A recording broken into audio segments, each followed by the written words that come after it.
12/29/2024. We are in the book of Proverbs, the second collection of the Proverbs of Solomon, which is chapter 25, verse 11. Like golden apples and silver settings are words spoken at the proper time. Like a golden earring or a necklace of fine gold is a wise reprover to an obedient ear. Like the coolness of snow in the heart of the harvest, in the heat of the harvest, is a faithful messenger for the one who sends him. He refreshes the soul of his master. Like clouds and wind when no rain follows is the man who boastfully promises what he never gives. Okay, so clouds and wind when no rain follows. Imagine you're in a drought and you want that rain to come to nourish your farm, your fields, your crops.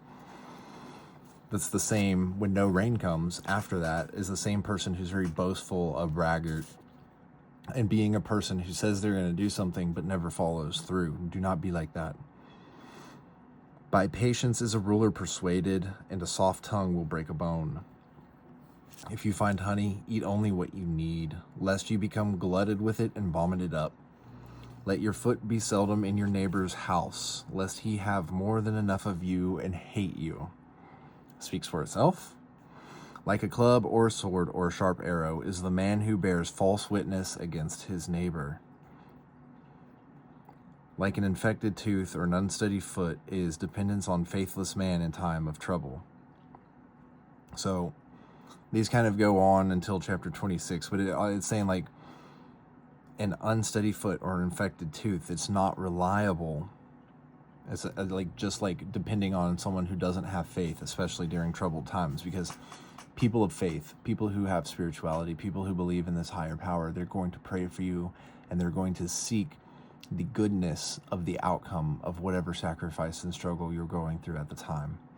Like a moth in clothing or a maggot in wood, sorrow gnaws at the human heart. If your enemy be hungry, give him food to eat. If he be thirsty, give him to drink. For live coals you will heap on his head, and the Lord will vindicate you. No matter what, no matter how much you dislike your enemy, do not be mean. Give him drink, give him food.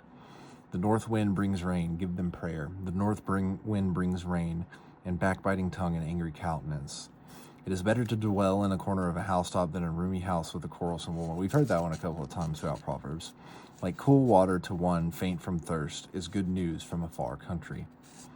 Like a troubled fountain or a polluted spring is a just man who gives way before the wicked. So both of those are good. Like cool water is, like if you're thirsty, cool water is refreshing. Good news is refreshing. It doesn't necessarily have to be from a far country, but in those times, I would imagine far country would be good news from your family who is far away, right? Who has left to spread. And then a troubled fountain or polluted spring is the same as a just man who gives away his way to the wicked. So like, do not fall to the evil ways. To eat too much honey is not good, nor to seek honor after honor. You can't always be seeking glory and honor, right? You need to have time to, as I would say, Sun Tzu says, strategically rest. Like an open city with no defenses is the man with no check on his feelings. And that ends the chapter 25. So if you are unable to control your feelings, check your feelings, it's like a city without defenses. You let anyone get in. You let anyone get at you. You let anyone affect you. Don't be that person. Have those walls. Have the moat. Have the castle walls, right? Because that's what's going to bring you strength. You're going to be able to check your emotions before they get out. You're not going to let people get at you and manipulate you by controlling your emotions.